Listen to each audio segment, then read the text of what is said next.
څوک چې وایي زما عقل دی چې دا به تکبر نه کوي موږ یې کوو که نه یې کوو پیسې را سره راشي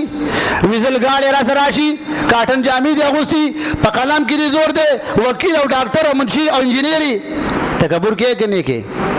او بیا غټه کوټۍ دي دا او د سیچار نه راکوشي ته به تکبر نه کوې ستا اشنا به هم تکبر کوي لقمان حکیم فرمایي که څوک عقل غواړي نو دی دې څه کوي دی به تکبر نه کوي په زوی باندې په پیسو باندې په پوهه باندې په علم باندې تکبر به نه کوي والرشد فيه مأمول دا به کار د هدایت کوي دا به د خیر خبرې لټوي د شر خبرې د شر کارونه به نه کوي ما ته د خیر کارونه کوو د شر ټول د شر کارونه کوو کارونه د شر خدای جنت راکړي به جنت فردوس ښه ته نسوارو په ډکه خوله باندې وده شولې ته ماسخوتن مندې ونه که او جنت فردوس راکړي دا د لامده خو خیرات دی چې په ناول راسې خوري